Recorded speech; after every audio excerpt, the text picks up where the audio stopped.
La Chine déclare à l'Union européenne qu'elle ne peut se permettre que la Russie perde la guerre en Ukraine. Ce que vient de révéler le South China Morning Post est une preuve éclatante de ce que nous disons depuis longtemps.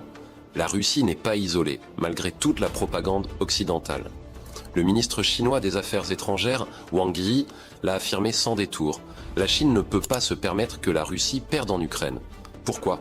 Parce qu'une défaite russe ne serait pas simplement une question régionale, mais un tremblement de terre géopolitique mondial. Avant d'aller plus loin, aimez cette vidéo, partagez-la massivement et abonnez-vous à la chaîne. C'est la seule manière de contrer la censure et de faire entendre une autre vérité sur la géopolitique mondiale. Les États-Unis, qui rêvent de redevenir la puissance hégémonique incontestée, n'attendent qu'une chose, liquider la Russie comme obstacle stratégique pour ensuite encercler et affronter la Chine. Pékin en est parfaitement conscient. Si Moscou tombait, tout le feu de Washington se tournerait contre la Chine, sur le plan militaire, économique, diplomatique.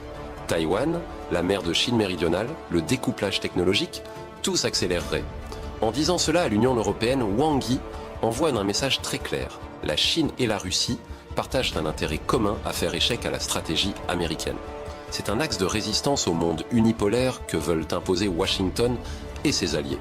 Et plus les sanctions et pressions s'intensifient, plus cet axe se renforce. Maintenant, Pékin dément livrer un soutien militaire direct à Moscou. Wang Yi a même ironisé en disant que si la Chine avait vraiment envoyé des armes ou financé l'armée russe, le conflit serait terminé depuis longtemps. Et il a raison. La Russie dispose déjà d'une puissance militaire redoutable et d'une profondeur stratégique énorme. Elle tient tête à l'OTAN par procuration depuis plus de 2 ans.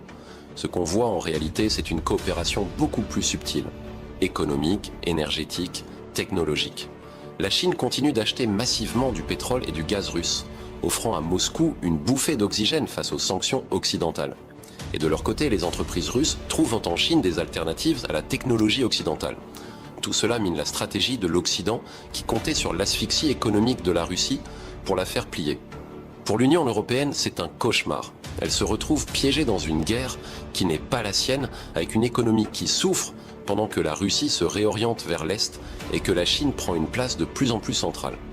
En somme, ce que Wang Yi a dit à l'Union européenne, c'est que la Russie et la Chine font front commun contre l'hégémonie américaine.